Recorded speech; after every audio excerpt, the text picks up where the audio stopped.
Welcome back to Let's Make a Game, a channel about making computer role-playing games using the free program Twine and the Sugarcube format for Twine. In this video, I would like to briefly talk about an online resource of which I have recently become aware.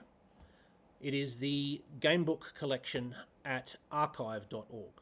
So first of all, I'll give you the address. I'll also put this address in the description of this video. So it's archive.org, which is archive.org/details, details/gamebooks, gamebooks.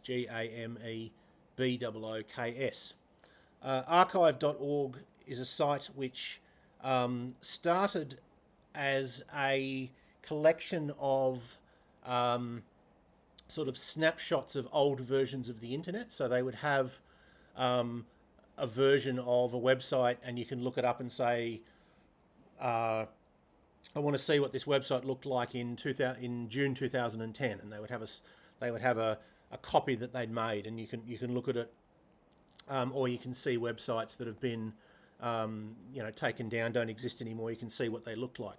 But it's sort of expanded to be a collection of almost anything that can be scanned and turned into a digital file. And so in this particular case, they've got a collection of game books, which is to say sort of choose your own adventure style books, mostly from, of course, the period when game books were being commercially published, which is to say the 80s and the 90s. Some of them are just sort of pure choose your own adventure. That is, you have some text that tells you what's happening to you, the player character. You have a list of choices, and each choice directs you to a different page, and you turn to that page to see what happens. Many of them have a system, so there's dice rolling. Most of them are in English. There are some that are in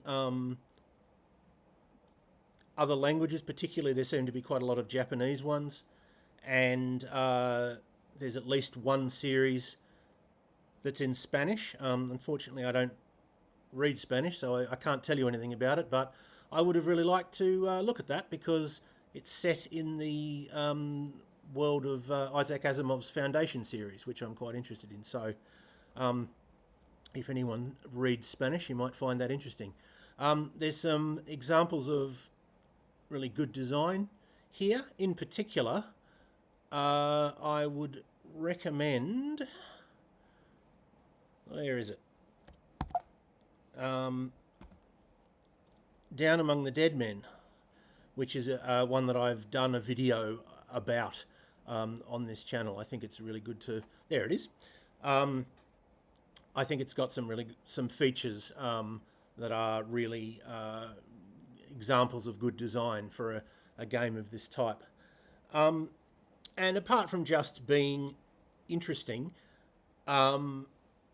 because Twine, the default or the intended use, the original intended use of it was to make choose your own adventure style stories that can be shared via the internet, and that is still probably the most common use of the program, although I've explored sort of other possibilities, but that is still the most common use. And so if you're interested in making a game with Twine, these could be quite relevant to you.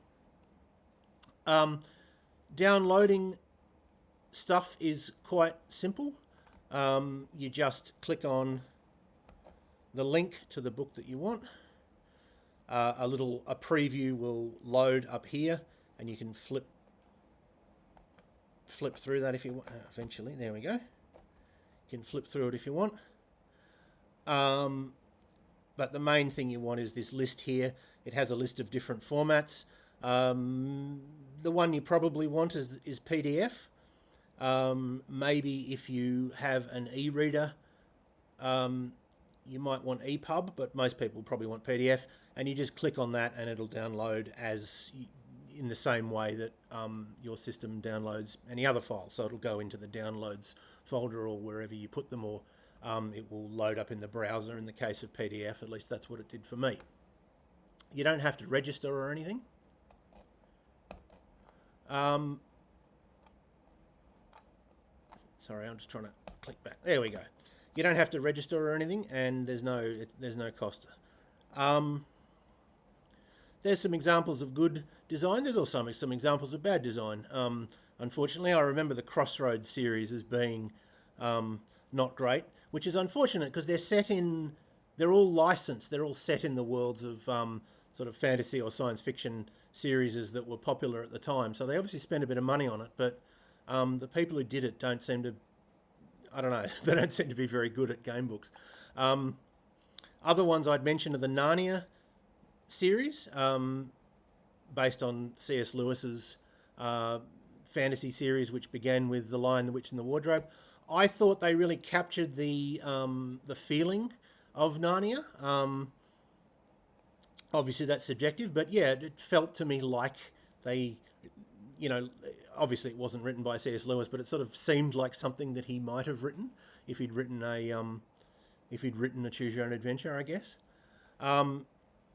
Anyway, there's lots of others that I remember from the day, of course, because I'm old and I played a lot of these ones as they came out.